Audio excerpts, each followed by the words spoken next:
What is up, guys? Today I'm going to be giving you guys a full breakdown of the Asics Megablast. This has been one of the best running shoes on the market right now because it has really good midsole, it has really good upper, it's super lightweight, and it has a really good stack height. And you can pick up the pace. It's probably the best super trainer, quote unquote, on the market right now. So first, I'm going to start off with the specs. The heel is 45 millimeters and the forefoot is 35 millimeters, giving it a 10 millimeter drop, and the weight is 7.7 ounces. So super lightweight. The heel has a lot of foam, making it super protective for easy runs, but also if you're doing threshold or a long run. And with the weight only being 7.7 ounces, it allows you to pick up the pace really well. Again, making it really good for threshold run, intervals, everything like that. Also, this shoe is probably the best long run shoe on the market because, like I've said, the stack height is really good and it can pick up the pace. So if you have a long run with threshold or faster intervals in between, in the long run, it's a really good shoe. So for the upper, it has really good breathability.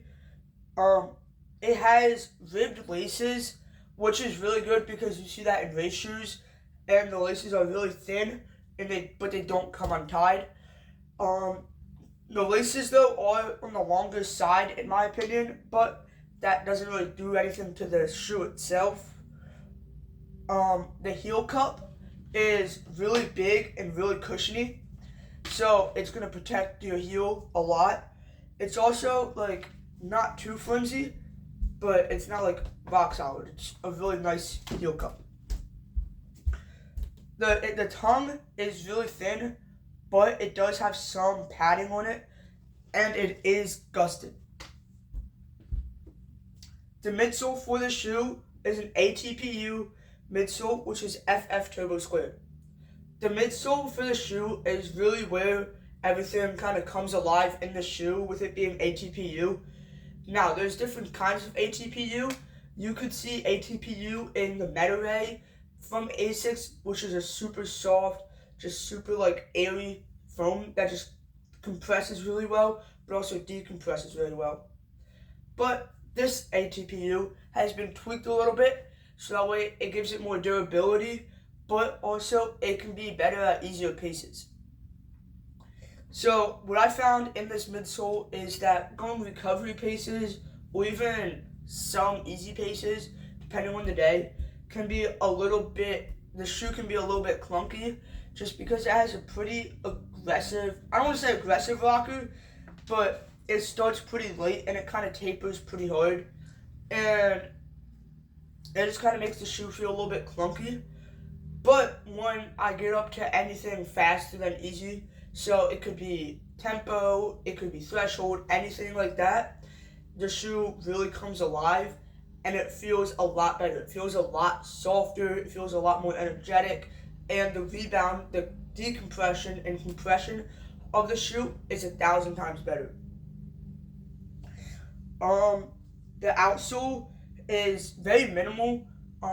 That's probably one of my biggest concerns for this shoe is how little outsole coverage it has.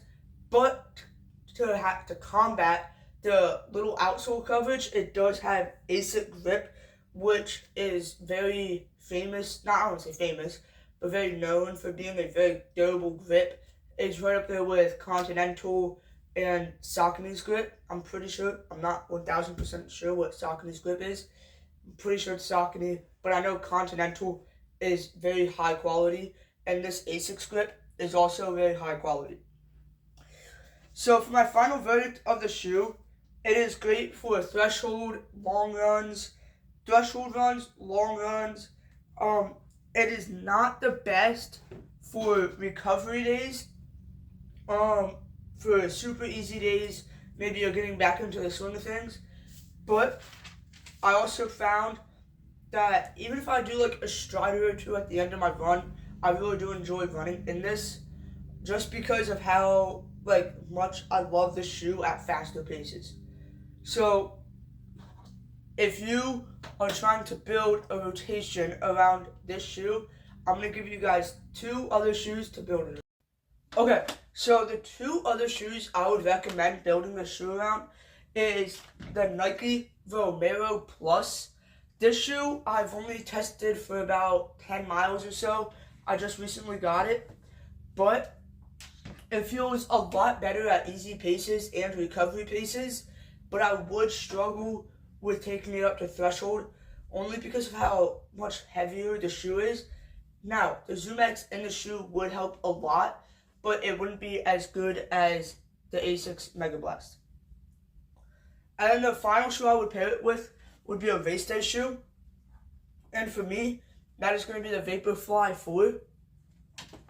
The reason I would pair it with the Vaporfly 4 is because once you get down to 5K, mile pace, 800 pace, anything like that, you're going to want a plated shoe or something that's very fast and very aggressive to kind of help you through that workout or that race.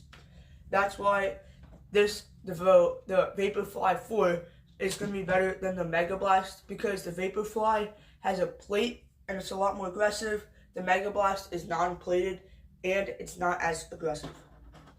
So the Vomero Plus and the Vaporfly 4 are the 2 shoes I would recommend to have a rotation with. And yeah, so I hope you guys really enjoyed today's video. Sorry I haven't been posting as much. I've been really busy with school. School just ended like 2 hours ago. So yeah, I'm gonna try and be posting more. But yeah, I hope you guys enjoyed today's video. Peace out.